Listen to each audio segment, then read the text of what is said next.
Today we're back again, unfortunately, with another episode of Sad Hard Lessons, trying to figure out how we can earn God's protection to make sure that these terrible things and tragedies that keep happening to our people do not happen again.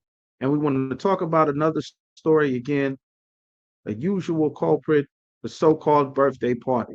As we learned before, and you will continue to learn, birthday parties are a sin against the Most High. Birthday parties are some of the most dangerous events that Blacks, Latinos, and Native Americans can participate in. The act of celebrating birthdays is the highest tradition in the satanic religion, the celebration of one's own birth. In the Satanist religion, of course, if you serve and claim to love God, you should not be doing the same things that the people who worship Satan do. You understand? Then you have birthdays in the Bible. Jeremiah 10:1 says, learn not the ways of the heathen, because the customs of the heathens are vain. I'm paraphrasing. It also explains further how birthdays throughout the Bible, you understand, it shows that Pharaoh celebrated birthdays in Genesis around the 40th to 20th chapter. You understand that he celebrated and lifted up the head of his bakers. You understand? Then you have with John the Baptist, who was beheaded as a birthday present in the New Testament. Like, we are not supposed to celebrate making ourselves a God for a day.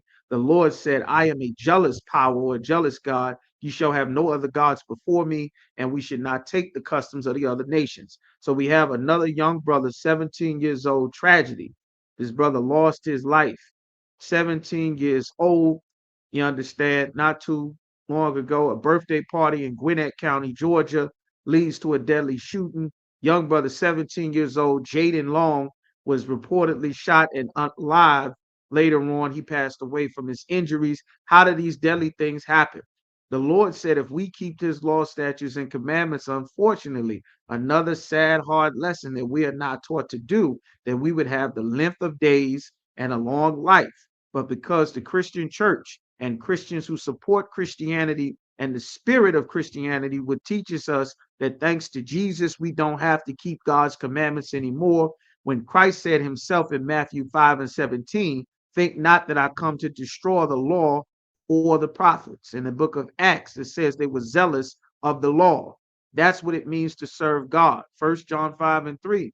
You understand? If you love me, keep my commandments. This is the love of God, that we keep his commandments. That's what love is. That's what God is. That's what his love is. He gave us his instructions. Amos chapter 3 and verse 1. The Lord said, hear these words that I have against you, O children of Israel, against the family that he delivered from Egypt. We aren't supposed to take the customs of these other nations. Our brothers and sisters are tragically losing their lives because we are not being taught to obey the Most High. May this brother rise again. Lord, be with his family. The evil spirits that God sends when we disobey him claims our lives time and time again. 78:49 says, the Lord said there are evil spirits created, that in the Lord's anger he issue our punishment. It also says in Ecclesiasticus, the 39th chapter, that the Lord sent evil spirits to punish the Lord's anger, to hurt our people because we've not been taught to disobey him. You'll see the scriptures there on the screen. We must learn to obey the Lord and get in the UPK. Shalom.